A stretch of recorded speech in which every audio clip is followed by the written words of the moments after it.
Olá, tudo bem? Direto dos estúdios da B3, eu sou Carlos Sambrana e converso com Marco Stefanini, CEO e fundador da Stefanini, sobre política e economia. Marco, eu peguei um número aqui, olhando algumas declarações que você deu no passado, que em 2013 a empresa anunciou que teria um faturamento de 4 bilhões de reais em 2016. A gente chegamos em 2018 olhando o faturamento do ano passado, 2017, que foi de 2 bilhões e 800 milhões de reais, que é muito grande, mas está longe dos 4 bi. O que aconteceu nesse meio do caminho? São várias razões, né? A primeira, a gente tinha uma previsão de fazer aquisições de maior volume. Se você avaliar antes de 2013, no período de 2008 a 2012, a gente veio num ritmo bem forte de crescimento, tanto orgânico como de aquisições. E isso ajudou, nós multiplicamos a empresa em 5 anos, quase 5 vezes, né? Porém, a partir de 2013, por diversas razões, a gente fez bem menos aquisições. Então, a primeira razão é aquisições que a gente fez bem menos. E a gente pretende agora, a partir de 2018, acelerar novamente. A segunda também, que depois de um forte crescimento, nós tivemos que também acomodar melhor a empresa, principalmente a questão de liderança, questão das pessoas, porque depois que você tem um forte crescimento, é importante você, vamos chamar, acomodar e se reestruturar nessa linha. Então esse é o segundo motivo. O terceiro motivo é, principalmente nos últimos 2 anos, na verdade, o mundo está sob o impacto da transformação digital. Então você acaba investindo tempo e dinheiro nas soluções digitais, que a gente se preparou bem, mas que ainda não traduzem em faturamento. Então você tem um esforço enorme sem ter um resultado concreto. Nós entendemos que a partir de 2018, o mercado digital ele tem o que a gente chama de dá um ramp-up, dá um crescimento forte.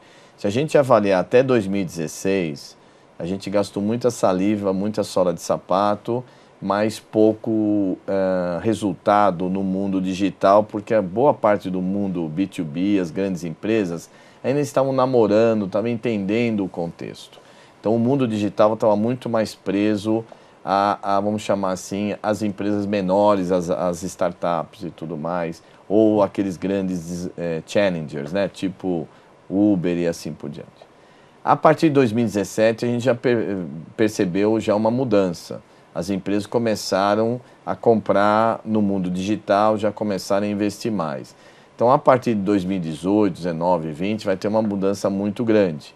Por um lado, os serviços tradicionais vão diminuindo, mas, pelo menos, os serviços digitais começam a ser adquiridos em maior intensidade. Então, eu diria que seriam essas 3 razões. E a crise econômica brasileira pegou de alguma forma? Porque esse período coincide também com a crise econômica no país. Falar a verdade, não pegou assim. A gente tem uma característica, até lá, quando o Godinho escreveu o meu livro lá sobre a nossa história da Stefanini, ele pôs o Filho da Crise, né? O título do livro. E nós temos esse perfil de trabalhar forte e realmente fazer uma virada quando a gente tem períodos de crise. Até porque nesses 30 anos, mais da metade do tempo, nós ficamos em crise. Então, mais econômica e algumas crises tipo de tecnologia ou mudanças, como essa da Digital, né? Então, mas a gente conseguiu, foi bem. Se você analisar do ponto de vista de faturamento na operação brasileira, a gente conseguiu crescer, não a taxas que a gente tinha antes, mas taxas de 15%, 18%, um ano foi 15%, outro ano foi 18% e o ano passado foi 7%. O que nos afetou muito foi a margem, né? Então, o ano passado a gente teve uma queda de margem bastante grande que a gente pretende recuperar em 2018. O que se deve a essa queda de margem? Você tem um aumento de custos, né? Por exemplo, nós somos uma empresa, basicamente o custo principal é salário, né? Pessoas. Então, você tem dissídio todo ano. E você tem dificuldade em repassar esse custo para os contratos. Depois, você tem uma pressão do mercado em termos de custos muito grande, né? Nosso mercado é muito competitivo, você tem muitos competidores, desde gigantes como pequenos. Mas por conta da crise, muita empresa foi renegociar com vocês? Teve, claro, e esse é um outro ponto interessante. As empresas diminuíram de tamanho, muitas, né? Talvez a grande maioria. Então, o que aconteceu? Você acaba tendo que reduzir o tamanho do contrato. Dependendo do tipo de serviço, é quase diretamente proporcional ao tamanho da empresa, da atividade econômica da empresa. Então, teve essa questão, né? O custo de demissão no Brasil é muito alto, então, quando você, mesmo que a gente cresce, muitas vezes você ganha novos contratos e perde alguns, ou reduz vários. Esse custo de reduzir é muito alto, então isso também impacta muito na margem. E a crise política, como é que você está enxergando? Olha, eu acho que eu procuro como empreendedor sempre enxergar o meio copo cheio, né? Eu acho que é uma oportunidade para o Brasil se reavaliar, né? Eu acho que reavaliar o modelo político, o nosso modelo político claramente se mostrou falido, ele não atende à expectativa do país, então precisa mudar o modelo, né? Então esse é um primeiro ponto. Segundo ponto, o governo Temer foi uma surpresa, porque ele conseguiu pelo menos dar um drive, dar uma direção de reformas, mesmo com toda a situação política muito complicada, um governo com força, não tinha uma força política tão forte, mas ele conseguiu implementar algumas reformas, né? E que a gente espera que a próxima seja da Previdência, que também praticamente é o nosso futuro do país, né? O país não tem condições de sustentar essa desigualdade do nosso sistema previdenciário. É um sistema previdenciário, é um Robin Hood ao contrário, né? É uma concentração de renda na mão de poucos privilegiados que têm uma aposentadoria muito acima dos demais que é no setor privado, né? Você falou de trabalho, mercado de trabalho. Como é que você recebeu a reforma trabalhista? Eu recebi de maneira muito positiva. É interessante quando a gente quer fazer alguma mudança importante, inteligente, é possível, sem mexer nos direitos. Os direitos dos trabalhadores não foram alterados em nada, né? Valores como 13º, férias, tudo não foi alterado em nada. Houve uma legislação que foi atualizada e que diminui, eu diria, vão diminuir muito as ações trabalhistas. O Brasil, claramente, isso não é novidade para ninguém, é o país campeão mundial de ações trabalhistas, os valores estão cada vez mais altos, o número de ações absurdo, o custo da justiça do trabalho para o país também é alto e que a gente não vê em nenhum outro país, né? Então tem uma distorção que pessoas, claro que sempre há reclamações trabalhistas no direito do trabalhador, porque empresas às vezes não fazem o correto, isso obviamente faz parte desse cenário, mas eu diria que a maior parte são pessoas que acabam se aproveitando desse modelo arcaico, esse modelo ultrapassado e que acaba não sendo justo, né? Pessoas trabalham vamos chamar, nas brechas legais e acabou criando uma indústria de ações trabalhistas. Eu imagino que essa reforma, ao longo dos anos, ela mantém todos os direitos dos trabalhadores e, ao mesmo tempo, melhora a relação empresa-colaborador. Então, eu vejo com muito bons olhos. As eleições de 2018, desse ano, como é que você está enxergando? Consegue ver algum favorito? Qual é o perfil de presidente que, na tua opinião, o Brasil precisa? Eu, como acho que todos os brasileiros, a gente não faz a mínima ideia do que vai acontecer, né? Todas as cartas estão na mesa, né? Desde dos radicais de um lado ou do outro.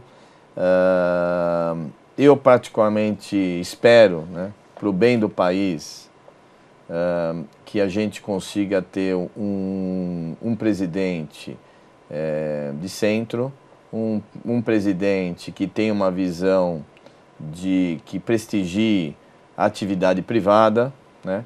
Que a atividade privada é que gera riqueza no país, né? que tenha um perfil mais empreendedor, que o Estado foque o Estado nas funções básicas que ele necessita estar, educação, saúde, segurança, e que esteja um Estado mais adequado ao tamanho vamos dizer, mais adequado a um tamanho nas áreas que ele tem que ser restrito às áreas que ele tem que atuar, né?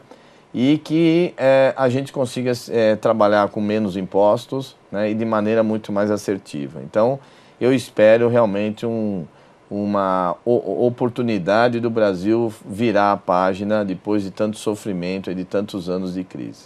Ao longo da entrevista, você mencionou várias vezes a empresa fundada em 1987 passou por várias crises. O Brasil era dia sim, dia não.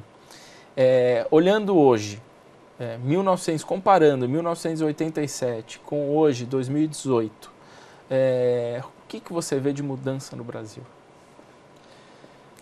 Olha, quando eu comecei, né, já passei por vários, inclusive o Plano Collor, que eu considero a número 1, né, acho que é ainda pior que essa crise.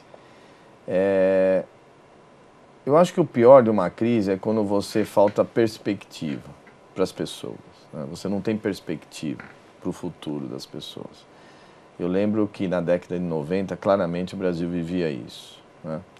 E agora o Brasil voltou a viver isso, que é muito triste, né? Então você vê muitos talentos, principalmente jovens, ou se mudando, né? Ou querendo mudar, né? E é uma pena, porque são esses talentos que vão fortalecer e vão direcionar o Brasil para um país melhor. Então, eu acho que esse é o grande problema. Algumas crises anteriores, agora, por exemplo, mesmo em 2008 e 2009, foram crises bem leves, que não afetaram a perspectiva das pessoas. Essa sim. Então, por isso que eu espero que a gente tenha um novo governo que traga uma perspectiva melhor para a população em geral e que exatamente esses talentos fiquem no Brasil para que a gente possa desenvolver esse país, né? Ainda é um país desigual, um país ainda de muitos bolsões de pobreza, mas que, se bem direcionado, com uma boa gestão, eu garanto que essas pessoas conseguem melhorar o nível de vida, principalmente os mais pobres, e os jovens terem uma oportunidade de crescer e viver num bom país. Ok. Marco, a gente está caminhando para o final do programa e eu deixo sempre esse último espaço para que você, por favor, fale com quem está nos assistindo e deixe sua mensagem. Eu acho que uma mensagem que eu gosto sempre é de enxergar o meio copo cheio, né? Então, acho que o Brasil passa por uma situação muito difícil, mas é nessas horas que a gente pode promover grandes mudanças e realmente começar um país diferente. E, por outro lado, do ponto de vista de negócios, que a gente aqui é o nosso moeda forte, de encarar seriamente essa questão da transformação digital, não exatamente como uma transformação tecnológica. A tecnologia ela é apenas um suporte da mudança de modelo de negócio. É uma mudança de mentalidade, é uma mudança de modelo de negócio que quem souber entender e trabalhar forte pode ter bons resultados. E obrigado aí pela participação no ótimo programa seu. Obrigado, eu que agradeço. Agradeço a presença do Marco Stefanini e a você que nos acompanha na TV Dinheiro. Muito obrigado e até o próximo Moeda Forte.